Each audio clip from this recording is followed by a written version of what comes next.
እና እየጎረፉ ይገኛሉ።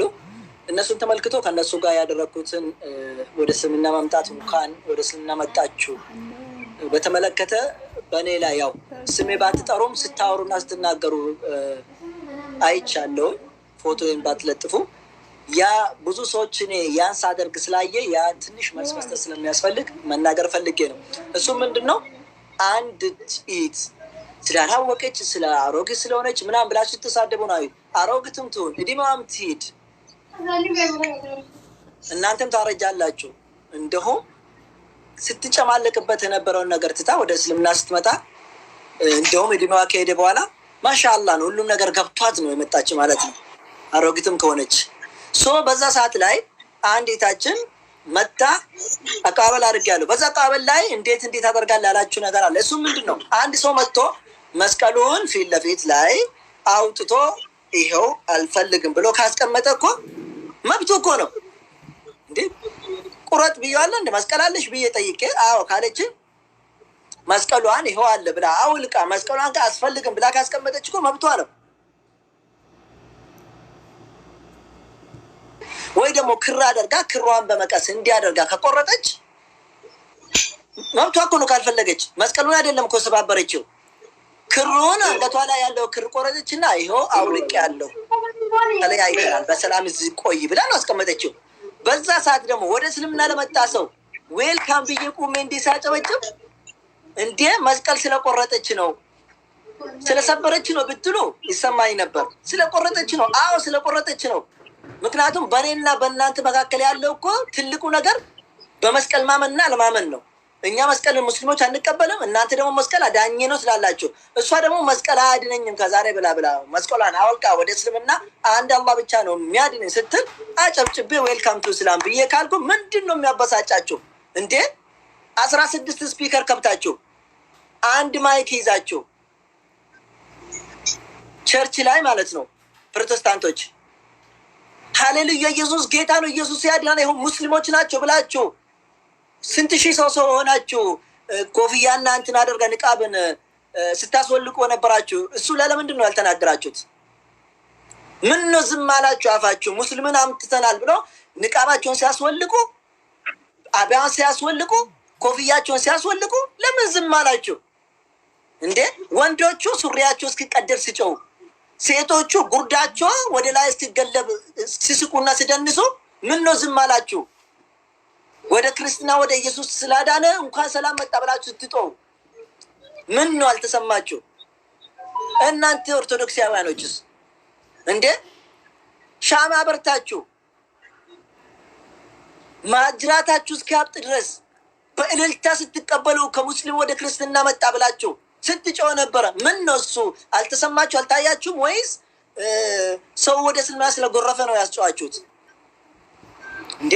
መድረኩ ላይ እኮ ስንት ሺህ ሰው አሰልፎ ማይኩን ይዞ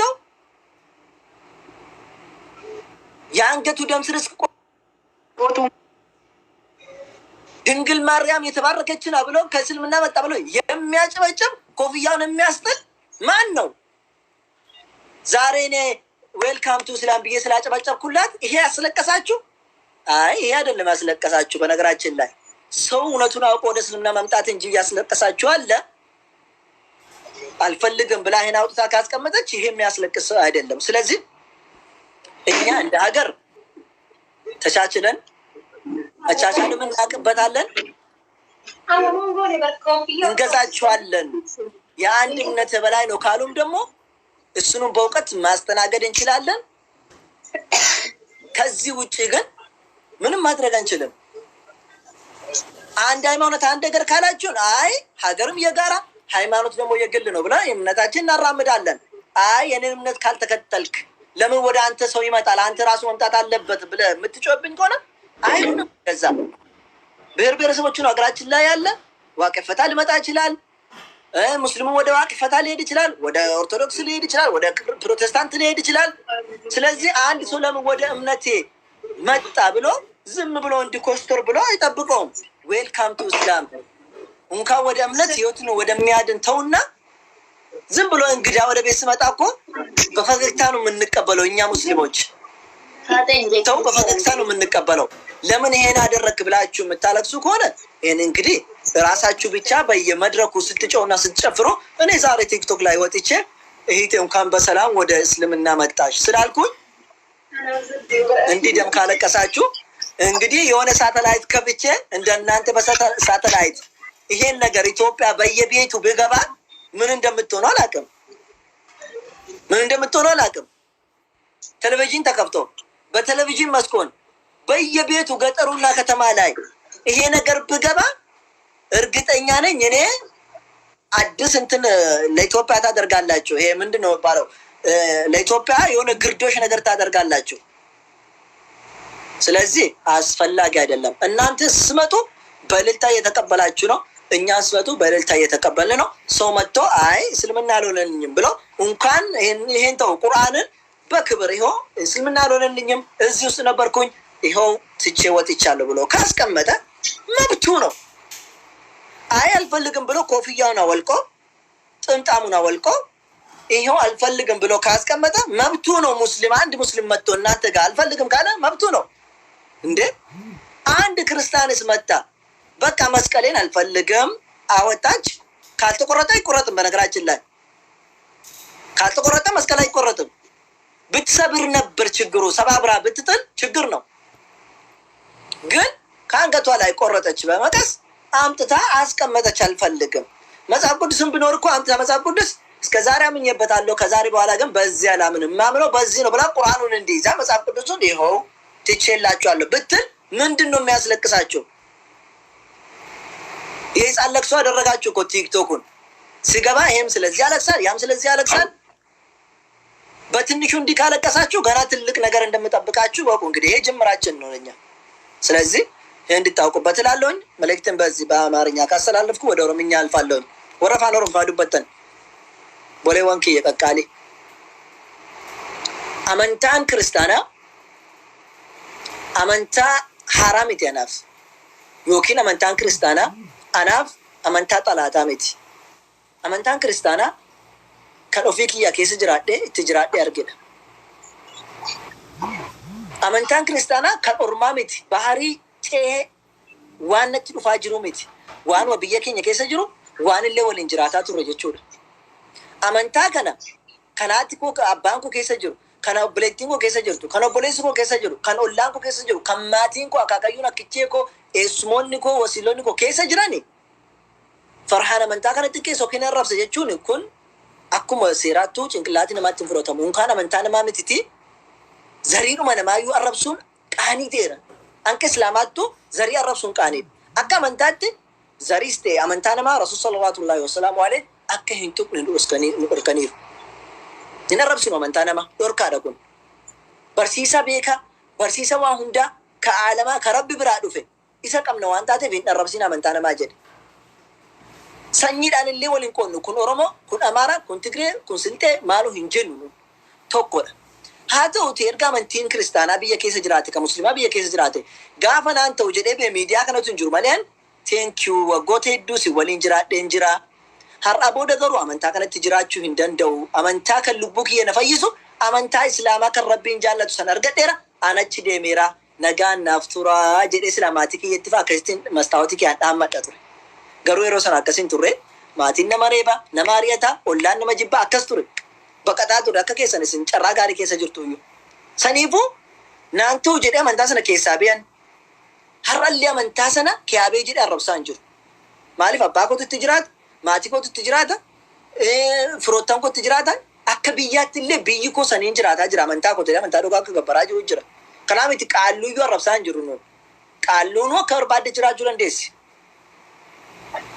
አመንታ ኮት እና ለምን መነቃሉ ለቁ ደንዳ መነቃሉ ማፊት ተመንተ ተነምቶ ቆረብሱ ምርጋን ቀብዶት ምርገሳት ገሩ ወንቲሱ ስሪሚት ጀቴው ደንደስ ረጋዳን ነመ መነቃሉ አቀ ተመኑ ስሪሚት ተረጋዳን ንብሱን ኩን ድርቀመ ስረጅሩ ነመ ሙስሊማቶ እኮ ለኪ ከራት ረጅርቱ ስሪሚት ከራን ስሪ ኢየሱስ ጀቴ ሰበኩ ምርገኬት ኦቶን ክጅቤ ዋመጫ ፈረጅሩ ድበቴ ኮቱ አመንቲን ክርስቲያና እኮ ስሪ ዳከራዋ ቀዮ ኢየሱስ ክርስቶስ ዶጋሲ ብለተ ጀራ ኮቱ ገረ ኢየሱስ ቲ ጀቴ ረጋት ትምቴ ኩኖ ተኮ ለመሳዲ ጀቴ ተገርሲስ ምርገኬት በቃ ሙስሊማ ነምኒ ዋሚን ጎይሲ እንጀሩ ድርቀመ ቀብደካ ኢየሱስ በረቶ ተሮ እርገ ዳቃቲ ሰበካ ጀዴት ምት ከኒ ገረ Samraawwitiin gorinaa gara biyya walitti erge.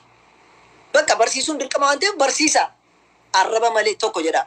Namni isin kiristaanoo akkas barsiistan dhiiroo muslimnoo dhufee lakki amantaati qabattu koo sirrii miti obboleessa kiyya kana akkas sirreessi jedhe yoo danda'e sirreessa yoo hin taane immoo beekaa walitti dhufee akkamitti amantaan pheenxee yookiin kiristaana sirrii miti jettaa. Mee kootu waliin siqnee dubbannaa jedhama biyya keessatti isiniif haaraa biyya keessatti dubbataa oollanu. Biyya keessatti qeessota faana protestaantii faana wal filanneeti wallaahi isin jedha Abu Haydar hin beektu Abu Haydar Ustaad Khalid Kibroomin namni wallaalee hin jiru.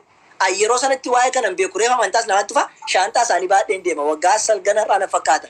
Wallaahi shaantaa isaanii baadheen Ustaad Abu Haydarii fi Ustaad Khalid Kibroom faana deema. Khalid Kibroom faana kutaa tokko keessa rafnaa turre. Laal waa'ee nitsitsirii garuu hin beeku jara jala taa'een baradhe yeroo san. Yeroo jara qeesii waliin deeman yeroo jara wal mari'atan ijoollee yuunivarsiitiif waamanii mari'atan waliin deemeetiin dhaggeeffataa ture calliseetanii waan tokko hin beeku amantaa kiristaanaas beeku musliimas hin beeku ture. Biyya keessatti gaa wanti kun yeroo akkas ta'ee deemu isin warri miidiyaarra maaltu wal nu nyaachise mee? Kanas beekaa jiraatu beekaa walitti fidu. Yoo hin jiraanne immoo tokko jala taa'ee otoo dharrabsi walirra haa baratu. Muslimnis pheenxee dhugaatee pheenxee irraa baratu. Pheenxeenis hoo kiristaana dhugaatee ortodoksii irraa baratu. Ortodoksii irraa immoo barachuu baate qe'oo qaalluu irraa baratu fedhe mirga isaati.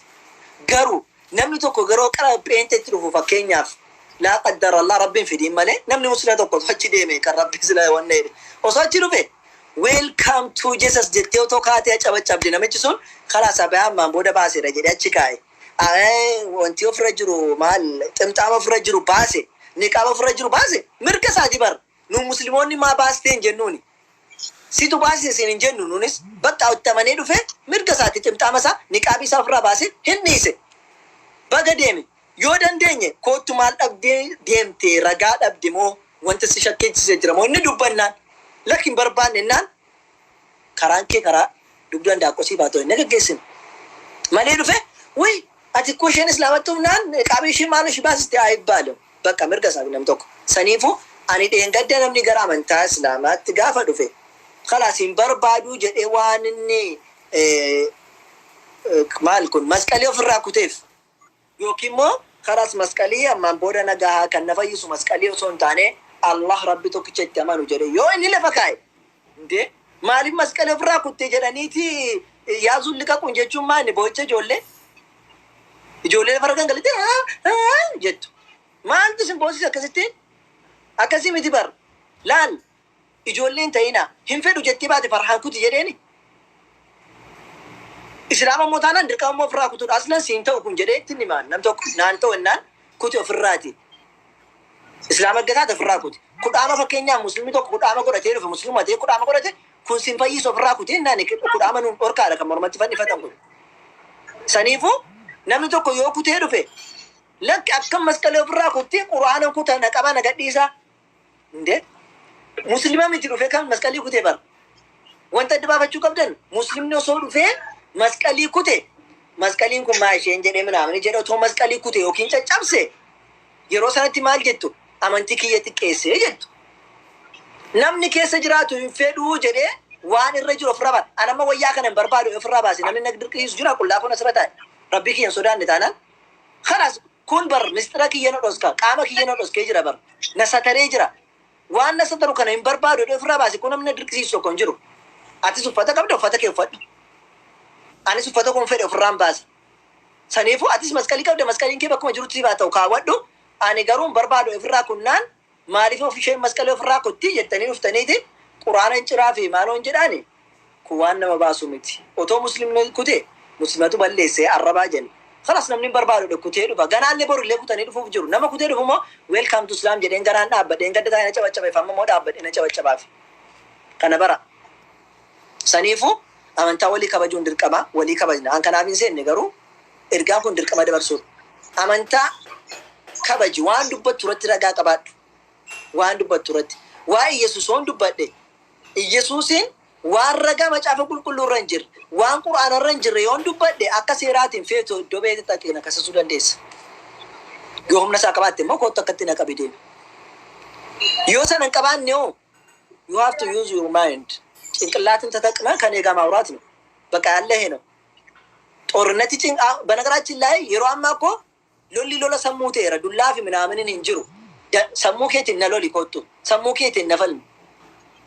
Si galee dhuftee yoo sirrii miti naan jettee sammuu keetiin dhuftee na amansiisu. Yoon si amansiise yoo ta'u baate hoo atis keetiin ta'anis kootis hin taa'e. Kana malee dirqama dhufeeti namni maaliif namni islaama qabata akkas gochaa jirta dhugaa dubbachuu mutti dubbatti hin jennu namni immoo dhugaa arguu dhiisaa hin jiru rabbitoo jetti kenne rabbitoo qalbii itti kenne qalbii kan banu rabbi ija kan banu eenyu rabbi saniifuu maaliif rabbi ija sii bane jechuun danda'an. Rabbi jabannaafin baga islaamaatti dhufte giiftii kiyyaa baga islaamaa dhufte gooftaa kiyya si qeeballeerraa jennee nama simachuun dirqama waan taateef saniif hin boo'inaa kan ajandaa godhattanii walitti iyyaan ooliinaa.